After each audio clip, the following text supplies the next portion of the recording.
পরিষদের গুরুত্বপূর্ণ 3টা সিদ্ধান্ত হয়েছে। আমি এই রিড আউট করবো, এটা রিড আউট করার পরে আপনার সিদ্ধান্তগুলো জানতে পারবেন। আজ শনিবার 20 মে 2000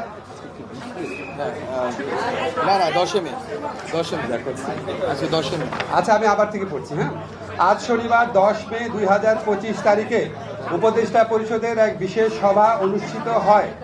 সভায় আন্তর্জাতিক অপরাধ ট্রাইব্যুনাল আইনের সংশোধনী অনুমোদিত হয়েছে।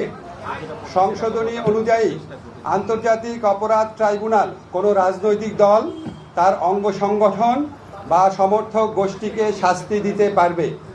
উপদেষ্টা পরিষদের বৈঠকে আন্তর্জাতিক অপরাধ ট্রাইব্যুনালে বাংলাদেশের আওয়ামী লীগ ও তার নেতাদের বিচার কার্য সম্পন্ন না হওয়া পর্যন্ত দেশের নিরাপত্তা ও সার্বভৌমত্ব রক্ষা